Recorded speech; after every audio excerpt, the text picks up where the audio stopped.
Hello students, welcome to your channel Sebish English Classes. I hope you all are good. I know it has been a long time since we last met, but due to unavoidable circumstances, I couldn't make any video lecture. So in today's video lecture, I will be going ahead with the story of an hour. In details, we'll be doing it line by line. So before I pick up the book to go ahead with line by line explanation, I just want to give you this background that I had already told you that this story, in the summary of the story, I had told you that this story is all about the patriarchal aspect of our society. Patriarchal aspect simply means male dominating society. So you will get to see here how a woman who is married and living with her husband appears to be very happy in her married life, but actually she is suffering from the male dominion and she is not happy inside. But this truth remains hidden as long as her husband is alive. Although her husband remains alive, but she gets under this impression for some time that her husband has expired, because she had got this news from one of her husband's friend. So she was under this impression it was a misunderstanding, as a result of which she got the news of her husband's death, which was not true, but she got under this impression for some time, and in the meantime she thought a lot, contemplated over the entire issue, everything. It was really a great deal for a young wife to come to know that she had lost her husband.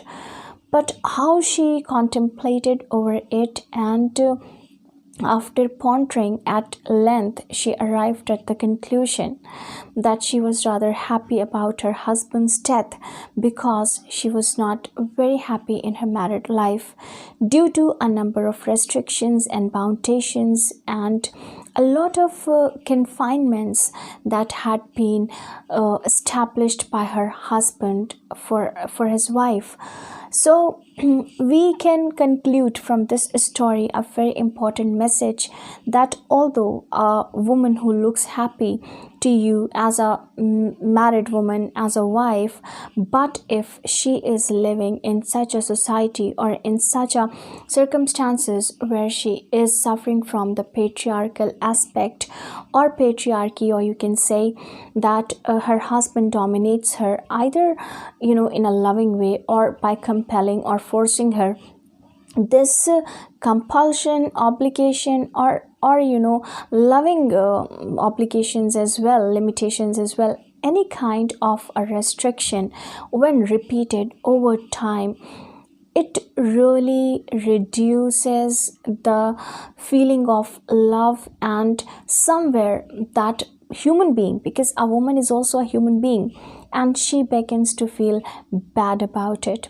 eventually to this extent that she wants to get rid of such a relationship where she does not get the desired love, respect, and you can say freedom, liberty to make her own choices, and she tends to lose her identity as a human being in this kind of a relationship. As a result of all this, that woman becomes rather unhappy about her entire married life, and she herself does not realize is because of the pressure of the society. She is not happy inside. There is a lack of intrinsic happiness, but she pretends to be so. But one day, when she comes to know of her husband's death and ponders over this and feels bad as well, it is not like this कि उसको बुरा नहीं लगता है, that wife feels bad initially, but after deeply thinking about this entire thus far life, married life, everything, after recalling the moments, everything, she eventually arrives at this conclusion that although she may miss her husband, but after all she is happy because she has got her freedom back to make her own choices and to follow her own heart's will after a long time, and this makes her happy even about her husband's death. So this is something which this story is all about. कि why a wife who was loyal, who was loving, caring, at the same time she becomes happy at her husband's death. Why?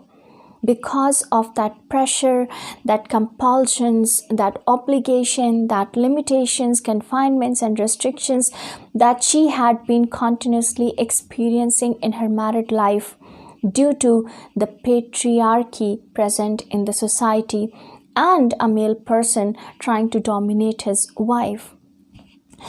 And also, this story will show you another aspect of this entire relationship of this marriage relationship, that it is not only a wife but also a husband should not be imposed with the continuous wishes of the wife. Like any one of the partners or the spouses, you can say, should not be forced or compelled to do anything which is not of their own heart's desire.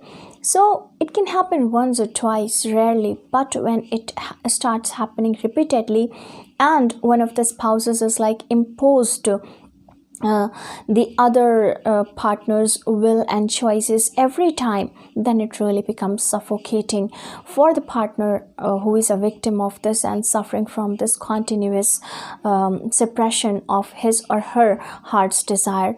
And then this married life rather becomes really monotonous, not only monotonous but obnoxious, disgusting, and there's no love present as such. Yes, as a human being, they love each other. What I mean to say that there are some moments which are full of love that they miss as well when they are separated from each other. But at the same time, these happy moments become too less, and the moments of sadness, sorrow, oppression, suppression, they dominate. And that's why the partner who is a victim of all this would rather desire for a liberty or a freedom and will become happy at the death of his or her partner. So here we see how the wife is a victim, and it really reminds you of the patriarchy or the patriarchal society which we have witnessed and experienced as well, because we live in the same structure of a society, same kind of a society where the structure is kind of patriarchal. So we can understand that this obligation, this compulsion should be completely avoided, and even in a married life, the spouses should give space to each other to follow their own heart's will and to remain an individual, to possess their own individuality and identity as an individual. Because when one's identity is crushed, that is the point of time the individual tends to lose all the emotions and begin to become quite stony, or you can say quite heartless, passionless, and does not desire to continue to live the same kind of life. So I hope you have understood this background. Now let us start the story. Knowing that Mrs. Millard was afflicted with a heart trouble, great care was taken to break to her as gently as possible the news of her husband's death.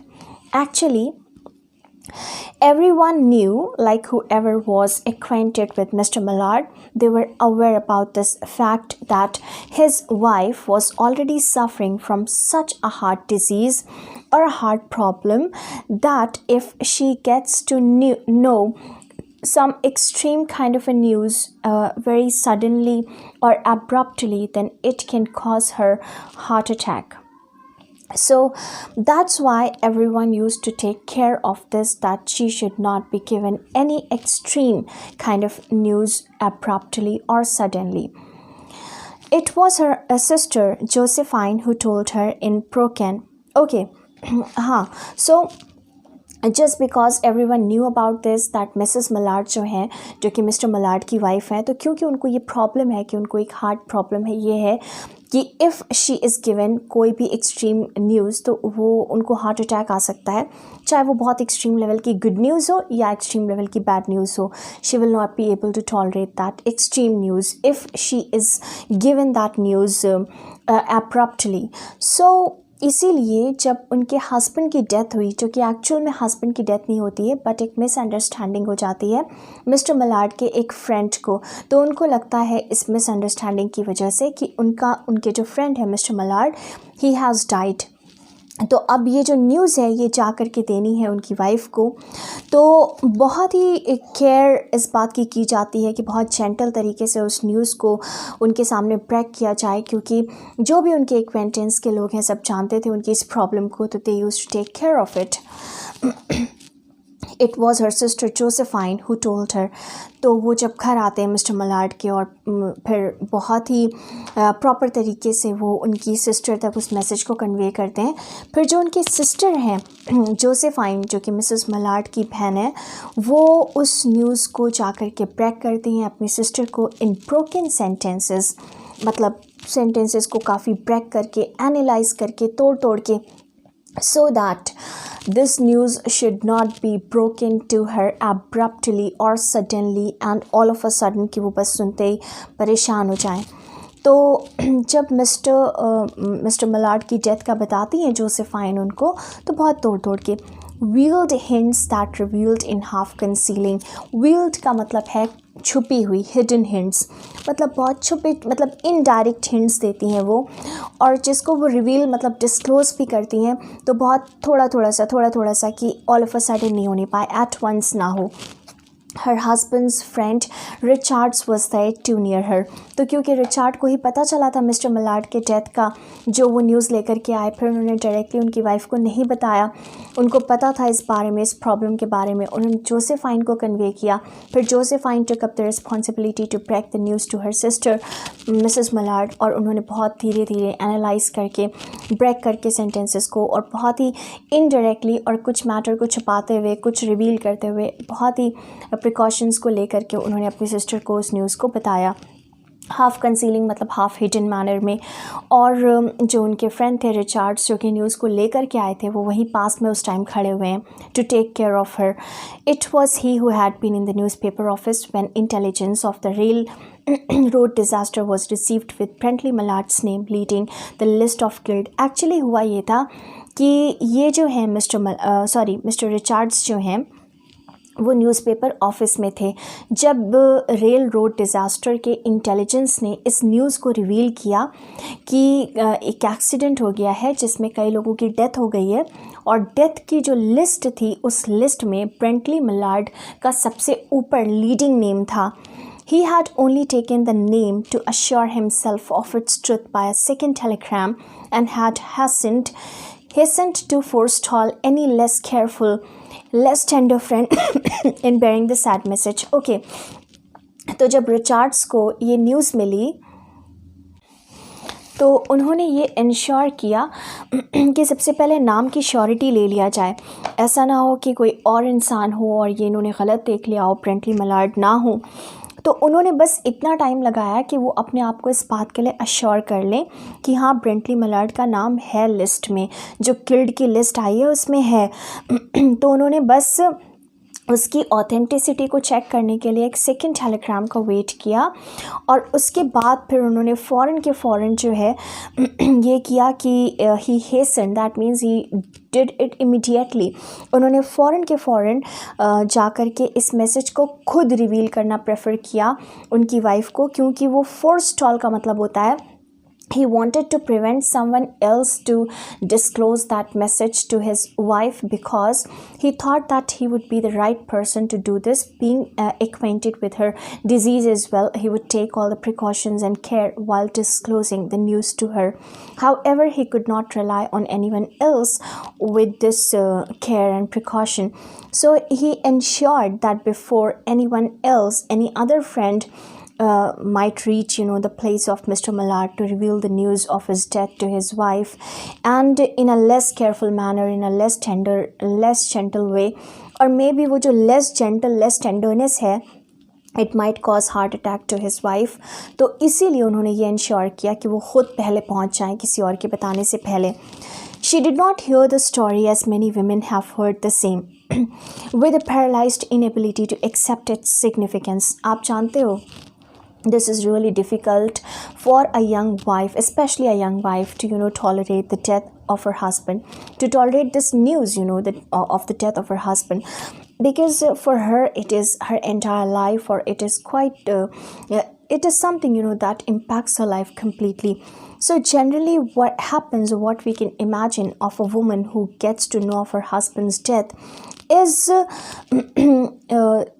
the kind of reaction that she shows. क्या होता है कि वो बिल्कुल सुनते ही एकदम paralyse हो जाना, या ऐसे दिखाना कि मतलब एग्जैक्टली दिखाना नहीं, बट एक्चुअल में उसका मेंटालिटी उस टाइम ऐसे काम कर रही होती है कि if she gets to know then she does not wish to believe that. तो क्योंकि वो जो लेडी होती है, जो वाइफ होती है, वो उस न्यूज़ को यकीन नहीं करना चाहती, उसके लिए वो एक अनबिलीवेबल सा फैक्ट होता है। ऐसा लगता है जैसे वो पैरालाइज हो गई है, उसके अंदर एबिलिटी नहीं बची कि वो उस न्यूज़ की इम्पोर्टेंस को समझे, या उसको फैक्ट माने, या उसको बिलीव करे। तो जनरल जो एक वाइफ का रिएक्शन होता है अबाउट हर हस्बैंड्स डेथ, वो ये होता है। She did not here the story, लेकिन उसने कहानी को कुछ ऐसे नहीं सुना जैसे कि जनरली एक वाइफ पैरालाइज्ड इनएबिलिटी के साथ सुनती है, कि बिल्कुल होश खो बैठी और उसको समझ ही नहीं आ रहा कि ये सब कुछ सच भी है। बल्कि जो मिसेस मलाड का रिएक्शन था वो कुछ ऐसा था। शी वेप्ट एट वंस, सुनते ही वो रोने लग गई, उनकी आंखों से आंसू आ गया। विथ सडन मतलब अचानक से, वाइल्ड अबंडनमेंट, अचानक से वो रोने लग गई, और बहुत ही वाइल्ड अबंडनमेंट मतलब she just left her self wildly into the arms of her sister Josephine, and she was like, she reacted quite instantly, you can say, instead of like thinking that this couldn't be true, or getting paralyzed, or being unable to believe that news. Nahin, she accepted that news and she instantly reacted, because reaction will come as instantly you believe. So the reaction comes as instantly as you believe a news. तो क्योंकि उन्होंने उस news को फ़ौरन यकीन कर लिया, तो instant reaction भी आया। When the storm of grief had spent itself, she went away to her room alone. और जब वो दुख का तूफ़ान थोड़ा सा थमा, तो उन्होंने ये सोचा कि अब वो अपने रूम में चली जाएं, और वो रूम में अपने अकेले गईं। She did not allow anyone to follow her there, and she decided to go all alone to her room. She would have no one follow her. उन्होंने पहले ही कह दिया कि I do not want anyone to come after me. There stood facing the open window a comfortable roomy armchair. वहाँ पर उस room में जब वो पहुँची, तो वहाँ पर एक कंफर्टेबल सी, बहुत रूमी मतलब स्पेशियस सी आर्म चेयर रखी थी, और जो विंडो की तरफ फेस करके रखी हुई थी। Into this she sank का मतलब है she like fell down into that chair. तो fell down मतलब as if she was not in her consciousness to understand the things happening. तो वो बिल्कुल उसमें गिर जाती हैं जैसे लगता है, क्योंकि कॉन्शियसनेस का ये मतलब है कि वो एकदम सॉरफुल हैं, अग्रीव्ड हैं, बहुत सैड हैं, एकदम सदमे में हैं, तो उनको कुछ समझ नहीं आ रहा। तो वो बजाय एकदम कॉन्शियस माइंड के साथ बैठने के, वो उसमें जाके गिर जाती हैं। Pressed down by a physical exhaustion that haunted her body and seemed to reach into her soul. Very important line. Pressed down by a physical exhaustion. ऐसा लग रहा है जैसे वो अब तक फिज़िकली बहुत थक चुकी थी, उनकी बॉडी बहुत टायर्ड हो चुकी थी। फिज़िकल एक्सहॉस्शन मतलब वेरीनेस या टायर्डनेस तो ऑलरेडी उनकी बॉडी को हॉन्ट कर ही रही थी, स्केयर कर ही रही थी। अब ऐसा लग रहा है जैसे वो एक्सहॉस्शन, वो टायर्डनेस इनकी आत्मा तक पहुंच गई हो। तो अब वो फिज़िकल टायर्डनेस के साथ साथ वो एक मेंटल या स्पिरिचुअल टायर्डनेस को भी फील कर रही हैं। She could see in the open square before her house the tops of trees that were all aquiver with the new spring life. अब आप देखोगे कि when she sits in that chair, और उसके बाद क्योंकि उस चेयर का फेस सामने विंडो की तरफ था, the window was open too, तो अब उनको सामने चेयर पे बैठ के चेयर जो है वो विंडो के सामने है, तो चेयर पे बैठ के अब विंडो के बाहर की जो चीज़ें हैं वो उनको नज़र आ रही हैं। तो She could see in the open square. बाहर क्या देखा उन्होंने? Before her house, the tops of trees. उन्होंने देखा उनके घर के सामने विंडो के बाहर बड़े बड़े से पेड़ लगे हुए हैं। टॉप ट्री जो पेड़ हैं वहाँ पर जो ट्रीज़ हैं उन्होंने उनके टॉप पे देखा दैट दे जो लीव्स थी they were all like shivering और you can say trembling, they were shaking, trembling, they were aquivering and aquivering with the new spring life. मतलब ऐसा लग रहा है जैसे इन पत्तियों को एक नई ज़िंदगी मिल गई है, क्योंकि you understand it very well कि जो स्प्रिंग टाइम होता है this is quite prosperous, quite you can से it is good for vegetation, it shows you greenery all around and it brings prosperity in terms of the vegetation. So ऐसा लग रहा है जैसे इन पत्तियों को एक नई ज़िंदगी मिल गई है, सब झूम रही हैं, उसमें मूव कर रही हैं, मतलब हिल रही हैं, ट्रम्बल कर रही हैं। The delicious breath of rain was in the air, और हवा में खुशबू है जो बारिश के बाद ज़मीन से प्रोड्यूस होती है, वैसी वाली खुशबू। In the street below a peddler was crying his wares, और नीचे कोई अपना सामान बेच रहा है, कोई पेडलर है who is crying his wares. Crying his wares का मतलब है he is selling his articles, so crying out कि जो भी उसका सामान है ले लो, ये ख़रीद लो, परचेज़ कर लो। The notes of a distant song which someone was singing reached her faintly and countless sparrows were twittering in the eaves. फिर ऐसा लग रहा है जैसे कोई बहुत दूर से गाने की भी आवाज़ आ रही है, जो कि गाना गा रहा है, और वो भी आवाज़ फेंटली का मतलब है डिमली, हल्की हल्की सी इनके घर तक पहुंच रही है। और काउंटलेस स्पैरोज़ का मतलब है बहुत सारी sparrows are kind of birds, वो ट्विटर कर रही हैं ईव्स पे बैठ के, which is a projection of the roof. So this is how ये एक पूरा माहौल है जो उन्होंने कैप्चर किया या उन्होंने विटनेस किया उस चेयर में बैठ के अपने विंडो के बाहर, घर के बाहर। ये जो एटमॉस्फेयर है, this is really important. Tick it of this paragraph, it's quite important because it is, if you conclude about this paragraph, what do you conclude? It is showing new life, novelty, happiness, prosperity, good smell. Then that peddler crying his wares, then you get to listen a song as well, which is although reaching quite faintly or dimly to the family, to this house, but it is reaching eventually. Then you get to hear the twittering of the birds too.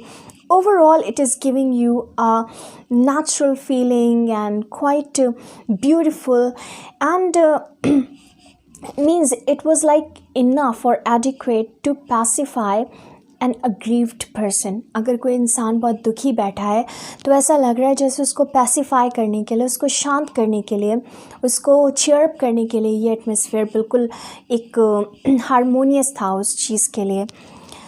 तो you will get to see, अब ये भी important है, ऐसा होता है specially in literature, you will get to see कि जो ग्रे कलर है उसको आपको सिंबलाइज करता है सैडनेस को। तो अगर आप सैड हैं तो आपको आसपास की हर चीज़, जैसे सिंगिंग लेसन में अगर आपको याद हो तो वो जो मिस मेडोज़ थी जब वो सैड थी तो उनको आसपास की हर चीज़ ग्रे नज़र आ रही है, म्यूज़िक भी वो सैड म्यूज़िक पसंद कर रही हैं। तो जैसे इंसान का मूड होता है वैसे उसको चीज़ें नज़र आती हैं। अगर कोई सैड है तो सब कुछ ग्रे नज़र आ रहा है। जैसे यहाँ पर आप देखो तो ऑल्दो ये सैड हैं, बट जब ये बाहर देख रही हैं तो इनके पर्सपेक्टिव या नज़रिए के को समझने की कोशिश करिए कि ऐसा लग रहा है जैसे अचानक से एक क्रूअल मौसम चेंज हो गया हो स्प्रिंग मौसम में, और हार्श विंटर चली गई, और ये जो स्प्रिंग का सीज़न है इतनी प्रॉस्पेरिटी, न्यूनेस, और बर्ड्स ऐसा लग रहा है आज़ाद बैठी ट्विटर कर रही हैं अपनी ईव्स में। तो कुछ ऐसा वाला इनको फीलिंग आ रही है, क्योंकि ऐसी फीलिंग आ रही है तो इनका पर्सपेक्टिव भी वैसा ही है जब इन्होंने विंडो के बाहर की इन चीज़ों को देखा। There were patches of blue sky showing here and there through the clouds that had met and piled one above the other in the west facing her window. Now this is really important. You need to understand this. It is quite an important paragraph of this story. There were patches of the blue sky showing here and there through the clouds. देखिए, generally हम ये कहते हैं कि आसमान में बादल के पैचेस थे, हम ये नहीं कहते कि आसमान के पैचेस थे। क्योंकि आसमान तो पैचेस में होता ही नहीं है, स्काई तो पैचेस में होती ही नहीं है। लेकिन यहाँ पर राइटर ने कहा है there were patches of blue sky showing here and there through the clouds. Now here we need to understand the symbols. Here symbolism has been used, and the symbol is that clouds actually symbolize sadness or grief or sorrow. तो बादल जो हैं generally हम कहते हैं ना दुख के बादल। सो यहाँ पर आप देखो जो क्लाउड्स है ये सिम्बोलाइज कर रहा है सैडनेस को, दुख को, ग्रीफ को। कौन सा सैडनेस? जो इनके हस्बैंड की डेथ हो गई है। There were patches of the blue sky. लेकिन राइटर का कहना है कि क्योंकि ये सोच इस तरह से रही है जो कैरेक्टर हैं मिसेस मलाड की, बादलों के बीच से आसमान के पैचेस नज़र आ रहे हैं। तो आसमान पैचेस में नहीं होता, लेकिन बादल छाए हुए हैं, इसलिए बादलों के बीच से जो आसमान नज़र आ रहा है वो पैचेस में नज़र आ रहा है। अच्छा, इनके कहने का मतलब क्या है? एज आई टोल्ड यू कि clouds symbolise sadness, sky symbolises liberty और फ्रीडम, आज़ादी। तो अब आप देखो कि दुख के बादलों के बीच से मिसेस मलाड को एक होप नज़र आ रही है, आज़ादी की, लिबर्टी की, आप कह सकते हो फ्रीडम की। इसका मतलब ये है that although she is upset about her husband's death because he was her husband, but she is trying to look at that positive aspect of this entire incident. And what is that? That at least she will be able to live her life as per her own choice. She will be able to have her own heart's desire.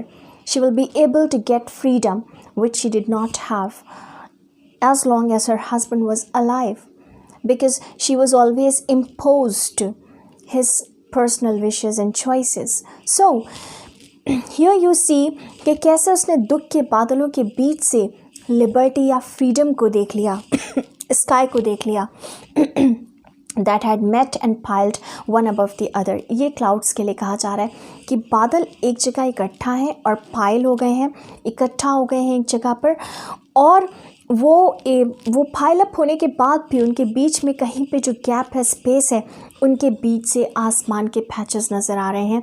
इसका मतलब बहुत दुखी है वो इस time. She is upset about her husband's death, but at the same time she can see through those clouds a ray of hope to get her freedom back and to lead her life as she wants. She can probably get back her identity as an individual. Above the other in the west facing her window. अच्छा, तो ये जो है उसके window से बाहर दिख रहा है उसी क्लाउड्स को और आसमान को देखकर उसने इस तरह सोचा।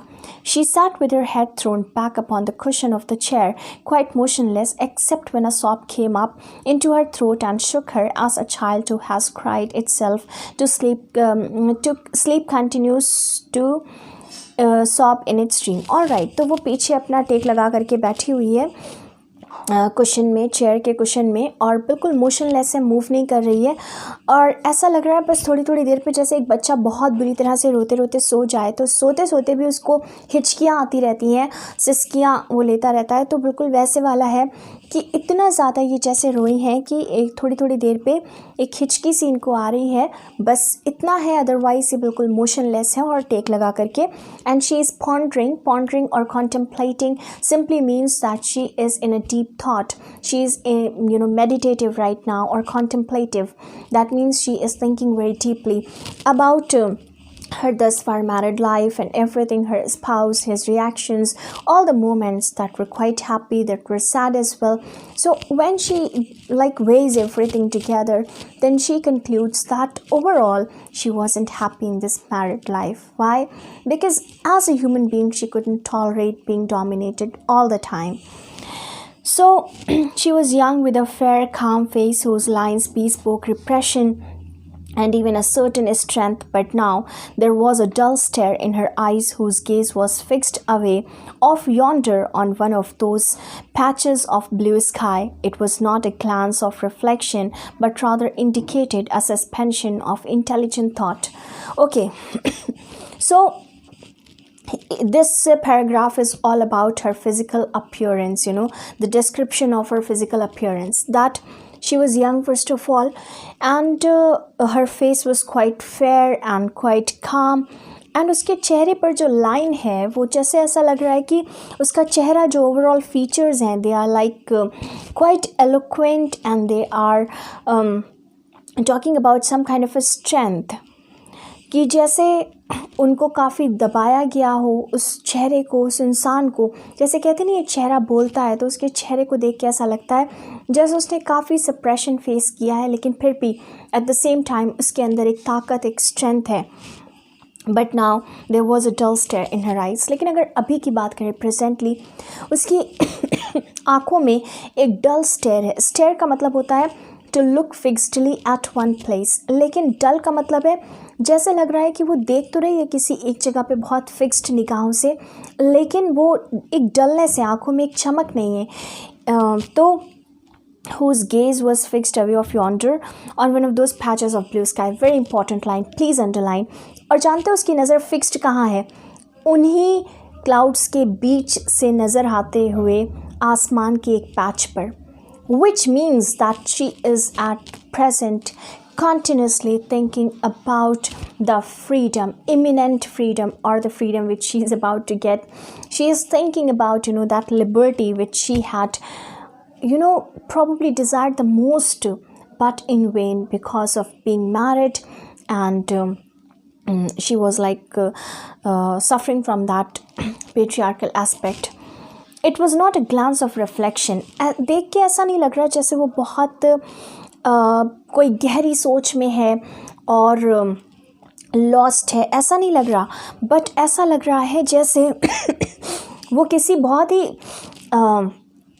इंटेलिजेंट थॉट में है. मतलब जो वो सोच रही है, इट इज़ सिंपली नॉट कि बस she is under some deep thought. No, she is thinking something really great, something important, something significant, something meaningful, as if she is like trying to analyze something. She is probably trying to analyze her entire life thus far since she got married, and also she was trying to weigh the happy moments and the sad moments, and how much she was happy, like at the end of everything, like at the death of her husband. At this moment, she is trying to figure out whether she should be sad or happy about this incident. There was something coming to her and she was waiting for it fearfully. ऐसा लग रहा है जैसे कुछ उसके करीब कुछ आ रहा है, और ऐसा लग रहा है जैसे वो बहुत डर के उसका इंतज़ार कर रही है, थोड़ा सा डर के. She was waiting for it, मतलब वो इंतज़ार तो कर रही है उसका. She wants to get that, and that was nothing but her freedom, which was probably approaching, and she was waiting for that too. But at the same time, she was a bit fearful, and this fear or apprehension is nothing but due to the pressure of the society, which demands a wife to be upset and sorrowful for a very long amount of time when she loses her husband. This is the structure of our society that we live in. So what was it? क्या है वो? She did not know. It was too subtle and elusive to name. क्या है? लेकिन उसे खुद भी नहीं पता. क्या शायद वो उस चीज़ का नाम नहीं लेना चाहती, कि वो नाम नहीं लेना चाहती कि आज़ादी चाहिए उसको. क्यों? क्योंकि शायद वो बहुत नाजुक सी, बहुत डेलिकेट सा, सटल सा टॉपिक है, जिससे भागना ही ज़्यादा बेहतर है. उसको एक्सेप्ट करना ठीक नहीं होगा, क्योंकि maybe then you stand in that witness, मतलब इन दैट बॉक्स. आपको हो सकता है फिर कटघरे में खड़ा कर दिया जाए, and then you need to like answer, you become accountable, like are you not sad about your husband's death, then you might not be a loyal wife or something like that. But she felt it creeping out of the sky.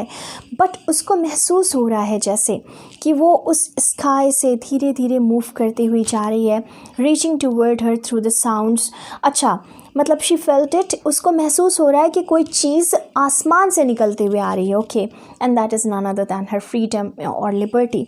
So creeping out of the sky, कोई चीज़ है जो आसमान से, creeping मतलब धीरे धीरे से निकलती हुई आ रही है आसमान से और उसके तक पहुंच रही है उस through the sounds vibrations present in the air atmosphere, sense colour that fill the air. All right, मतलब वो सारे सेंसेस लाइक कलर्स की बात करें, साउंड्स की बात करें या स्मेल सेंस की बात करें, वो सब जो हवा में प्रेजेंट है, all those vibrations and these different चीज़ें जो आप अपने different sense organs से फील करते हैं, ये सब एयर में या एटमॉस्फेयर में प्रेजेंट है. और यही जो है वो एजेंट बने हुए हैं कैरी करने के लिए किसको, आसमान से निकल रहे उस फ्रीडम के वाइब्स को. वो ऐसा लग रहा है एटमॉस्फेयर में इन्हीं एजेंट्स के थ्रू होते हुए पहुंच रही है वो फ्रीडम किसके तक, मिसेस मलाड के तक.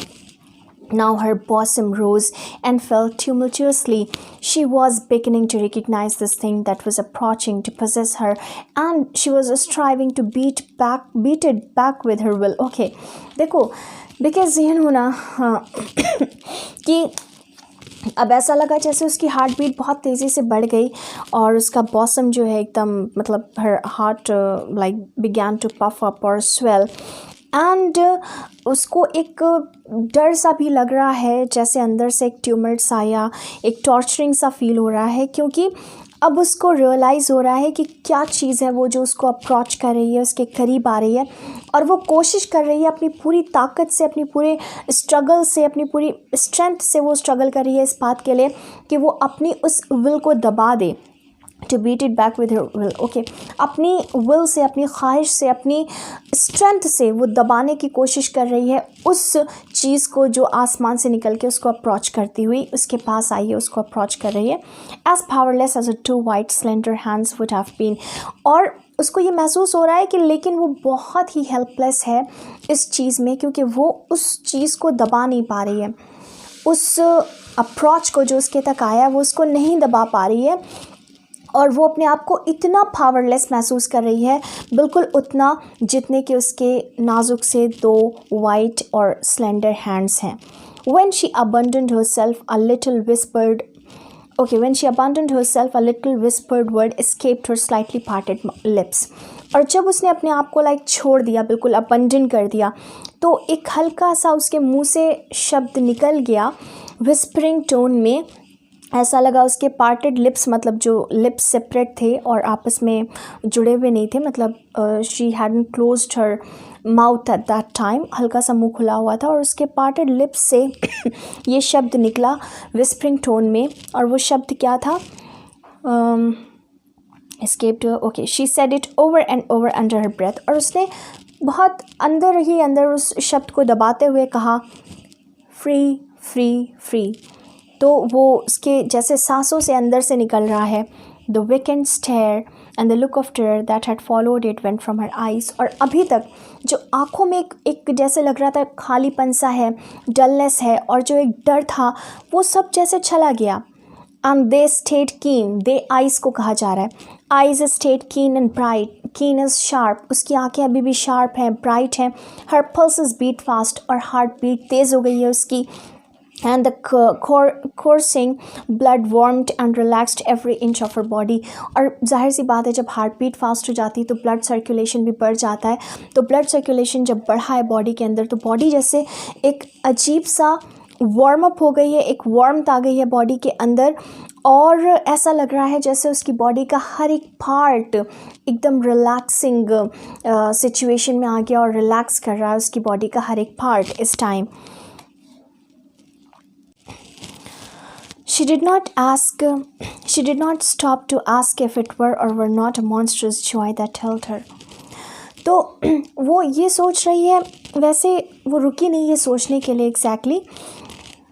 कहीं ना कहीं उसको ये लग रहा है कि क्या ये एक शैतानी खुशी है, मॉन्स्ट्रस जॉय है, that a wife is getting happy about her husband's death, which is quite unacceptable in our society, in this world.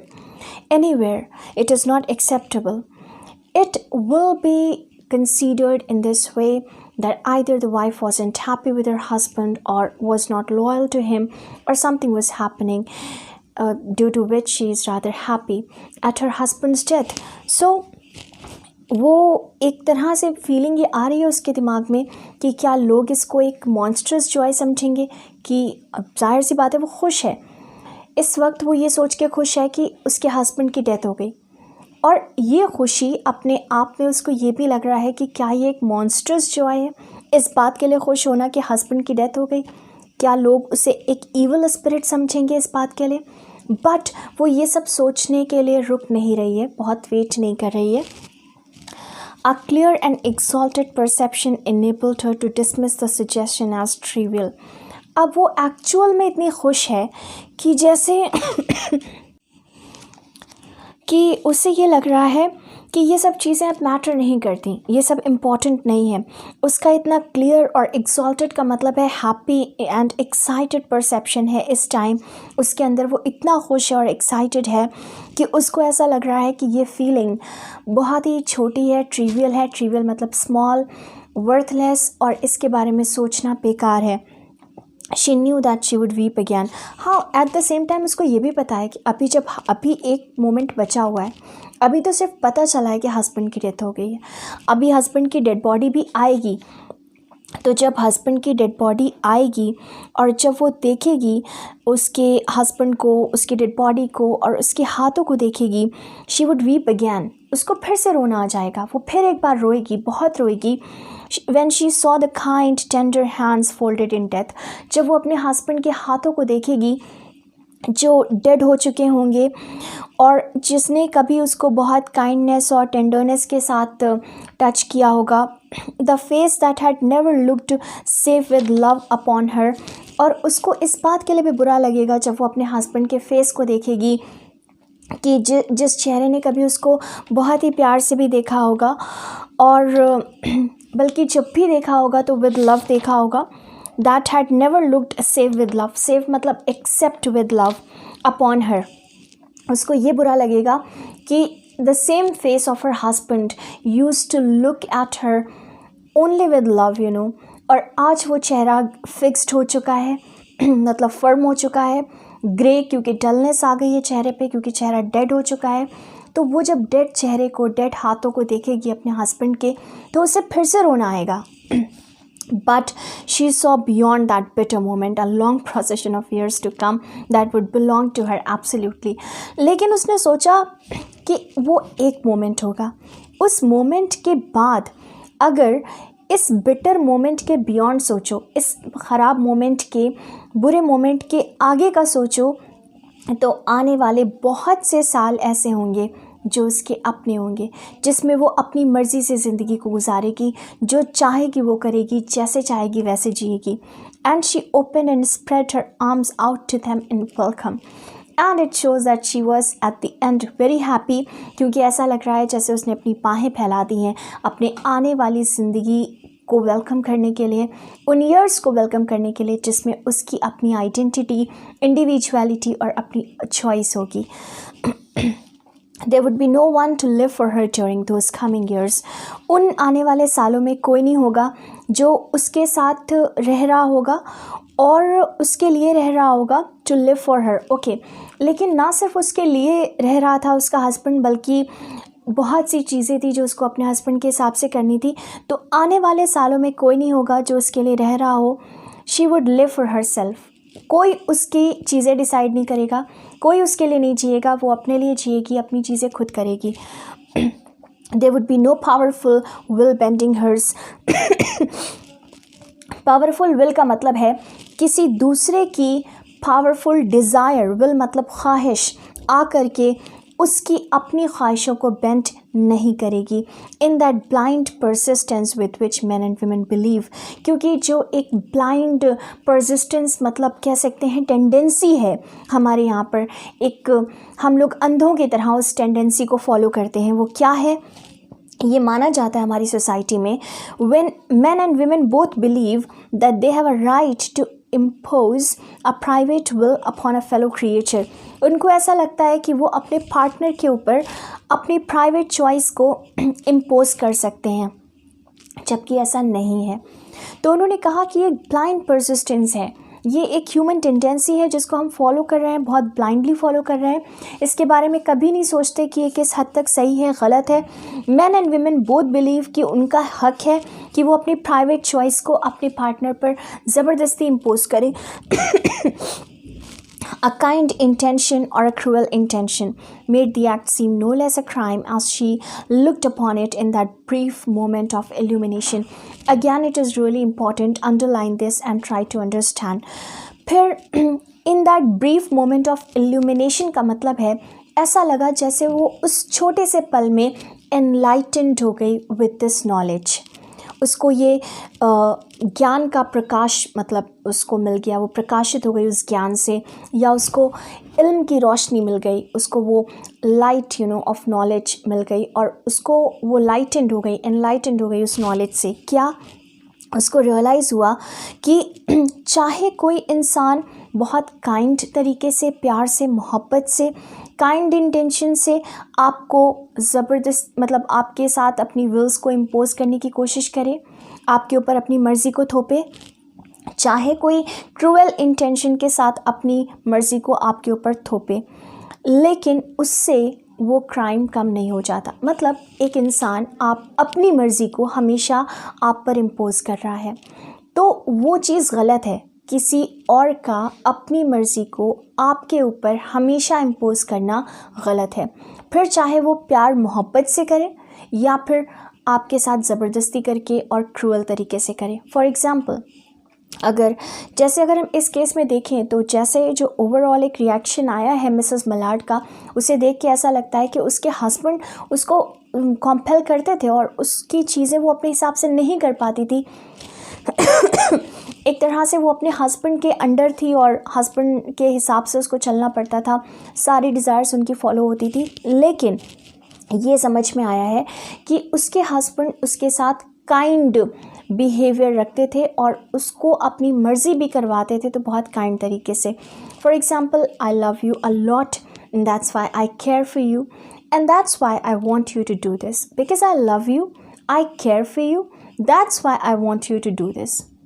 ये बहुत ही प्यार मोहब्बत वाला तरीका है किसी को अपनी मर्ज़ी बताने का कि तुम ऐसे करो, ये this is right for you, I know better than you, I think about you a lot and I can decide better for you. तो ज़बरदस्ती तो ये भी है कि सामने वाले इंसान की अपनी इंडिविजुअलिटी, आइडेंटिटी हमेशा क्रश हो रही है, हमेशा उसे किसी और की बात सुननी है, और वो जो इंसान है वो अपनी मर्ज़ी को बहुत प्यार से थोप रहा है। और दूसरा एक तरीका होता है कि मार के, पीट के, ज़बरदस्ती करके। तो दोनों ही तरीके से मर्ज़ी को बार बार थोपना दूसरे इंसान पर ये गलत है। इस बात को इन्होंने रियलाइज़ किया। तो रियलाइज़ क्या किया? ये रियलाइज़ किया कि चाहे प्यार से मर्ज़ी को इम्पोज किया जाए या ज़बरदस्ती किया जाए, दोनों ही तरीके से ये गलत है। और ये उतना ही बड़ा क्राइम तब भी है जब अगर क्रूअल तरीके से इम्पोज किया जा रहा है तब ये एक गलत चीज़ है, क्राइम है। उतना ही बड़ा क्राइम, उतना ही गलत तब भी है जब प्यार और मोहब्बत के साथ इम्पोज किया जाए। And yet she had loved him sometimes.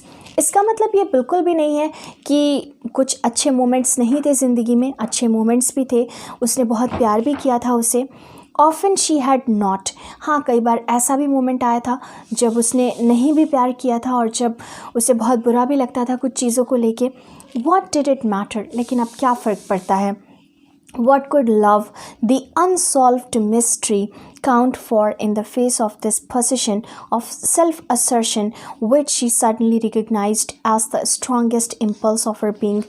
तो क्या फ़र्क पड़ता है अब?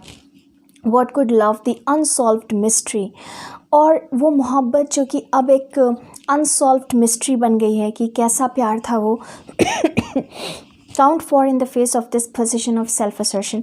जब उसने सेल्फ असर्ट कर लिया, जब उसने इस वक्त उसने सेल्फ रियलाइजेशन कर लिया है कि हाँ, जो उसके साथ हो रहा था वो गलत था, इस वक्त अपने हस्बैंड की डेथ पर खुश होकर वो गलत नहीं है, बल्कि जो उसके हस्बैंड ने उसके साथ किया, चाहे बहुत प्यार से किया, वो गलत था।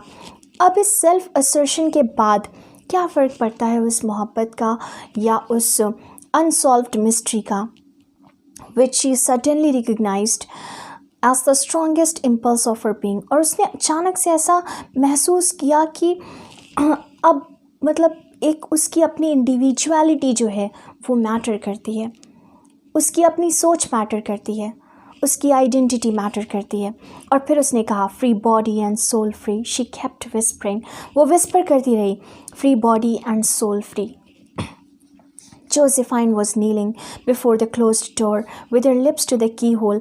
और जोसेफाइन जो है वो नील डाउन करके बैठी हुई हैं डोर के पास, एकदम की होल के पास लिप्स करके, इम्प्लोरिंग फॉर एडमिशन। इम्प्लोरिंग मतलब रिक्वेस्टिंग, और वो रिक्वेस्ट कर रही हैं कॉन्टिन्यूसली कि प्लीज़ हमें अंदर आने दो, because the sister is under this impression कि my sister might be very very sad and she might do some harm to herself as well if she is not like helped or supported at this time. Lois, open the door, I beg, open the door. तो उन्होंने कहा कि Louise please open the door and I beg you, तो this is the name of Mrs Mallard, and you will make yourself ill. और उन्होंने कहा कि if you do not listen to me, if you do not open the door, if you do not come out and let me like share your grief, then you will become ill. What are you doing? For heaven's sake, open the door. तो उन्होंने कहा please क्या कर रही हो तुम, for God's sake दरवाज़ा खोल दो, go away, I'm not making myself ill. तो रिस्पॉन्स ये आया मिसेस मलाड की तरफ से कि प्लीज़ जाओ तुम यहाँ से, हम अपने आप को बीमार नहीं कर रहे हैं। तो उन्होंने कहा हम अपने आप को बीमार नहीं कर रहे हैं। No, she was drinking in a very elixir of life through that open window. मतलब उस खुली हुई विंडो से ऐसा लग रहा है जैसे वो एक ऐसा ड्रिंक पी रही हैं जो उनको रिफ़्रेश कर रहा है, रेजुवेनेट कर रहा है, और जैसे हील कर रहा है वो एक ऐसा ड्रिंक पी रही हैं उस ओपन विंडो से जो उनको हील अप कर रहा है।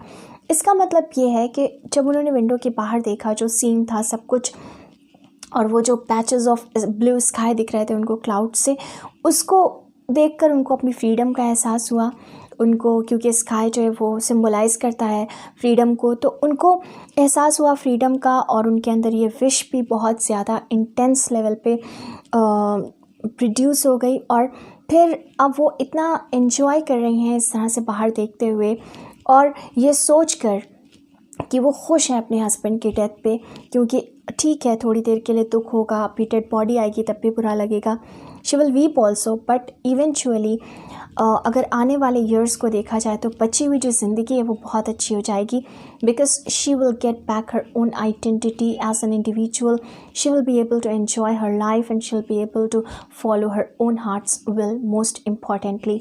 सो her fancy was running right along those days ahead of her. मतलब उसकी जो फैंसी इमेजिनेशन है वो एकदम वाइल्ड हो रही है सोच के आगे का। Spring days and summer days and all sorts of days that would be her own. Spring days, again, the days which are considered to be prosperous and happy. Summer days are considered to be happy and prosperous as well. So these are the days like spring season, summer season, English literature में you can say in seasons को season ऐसे seasons माना जाता है जो happiness को, prosperity को, greenery को सिंबलाइज़ करते हैं। तो वो इन सीजन्स के बारे में सोच रही हैं, बहुत खुश हो रही हैं कि ये सब कुछ उनका अपना पर्सनल होगा, जिसमें वो किसी के लिए स्लेव नहीं होंगी या फॉलो करने के लिए मजबूर नहीं होंगी। She ब्रीथेड a quick prayer that life might be long. और अचानक से उन्होंने बस ये दुआ मांगी कि काश उनकी ज़िंदगी बड़ी लंबी हो जाए, so that she can enjoy the remaining days of her life, full of freedom and liberty. It was only yesterday she had thought with a shudder that life might be long. And this is so very important line. These two lines are quite important. Underline both of them. अभी वो prayer कर रही हैं कि काश मेरी ज़िंदगी बहुत लंबी हो जाए ताकि हम enjoy कर सकें ज़िंदगी को, फ्रीडम को, आज़ादी को। और अभी कल की ही बात है कि वो बैठकर अफसोस में थी, सोच रही थी कहीं ऐसा ना हो कि ज़िंदगी अभी बहुत लंबी बची हो। इसका मतलब ये है, ये यहाँ पर श्योर हो गया कि वो खुश नहीं थी। She was not happy in her married life. तभी तो वो ये सोच रही थी कि कहीं ज़िंदगी लंबी ना हो जाए, कहीं ज़िंदगी बहुत लंबी ना हो तो बहुत कुछ ये सब कितना सहना पड़ेगा। और आज जबकि उनके हस्बैंड की डेथ हो गई है तो वो ये चाह रही हैं कि ज़िंदगी लंबी हो जाए। इसका मतलब वो हस्बैंड के साथ खुश नहीं थी। तो इंसान अंदर ही अंदर टॉलरेट कर रहा होता है, सेल्फ रियलाइजेशन नहीं होता, लेकिन वो चीज़ टॉर्चर करती है जब किसी के साथ ज़बरदस्ती हर वक्त की जाती है या हर वक्त उसकी मर्ज़ी को सप्रेस करके अपनी मर्ज़ी को इम्पोज किया जाता है। शी अरोज एट लेंथ, और एक बहुत अच्छा मैसेज ये भी दिया गया है इस स्टोरी के अंदर कि वो मर्ज़ी चाहे आप मोहब्बत से, प्यार से, लविंग तरीके से, काइंड तरीके से इम्पोज कर रहे हो, चाहे आप क्रूअल तरीके से इम्पोज कर रहे हो, at the same time, in both the cases it is equally a crime. It is an equal level of crime.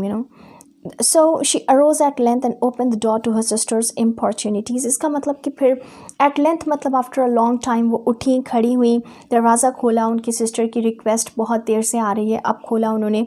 There was a feverish triumph in her eyes. उनकी आंखों में एक चमक, एक जीत की चमक है। फेवरिश का मतलब है कि जीत की चमक तो है, लेकिन एक ऐसा सिकनेस भी है आँखों में, जैसे जैसे लग रहा है कि बहुत उनकी आइज़ फेवरिश सी लग रही हैं या इल सी लग रही हैं, लेकिन एक जीत की खुशी भी है आँखों में। And she carried herself unwittingly like a goddess of victory, और वो अपने आप को ऐसे कैरी कर रही हैं, यहाँ पर फिगर ऑफ स्पीच का इस्तेमाल हुआ है, सिमिली का, ऐसा लग रहा है जैसे वो विक्ट्री की गॉडेस हैं, जीत गई हैं वो कोई चीज़, कोई जंग जीत के आ रही हैं। शी क्लैस्प्ड हर सिस्टर्स वेस्ट, उन्होंने अपनी सिस्टर के वेस्ट को होल्ड किया, and together they descended the stairs, और साथ में वो लोग सीढ़ियों से नीचे उतरे।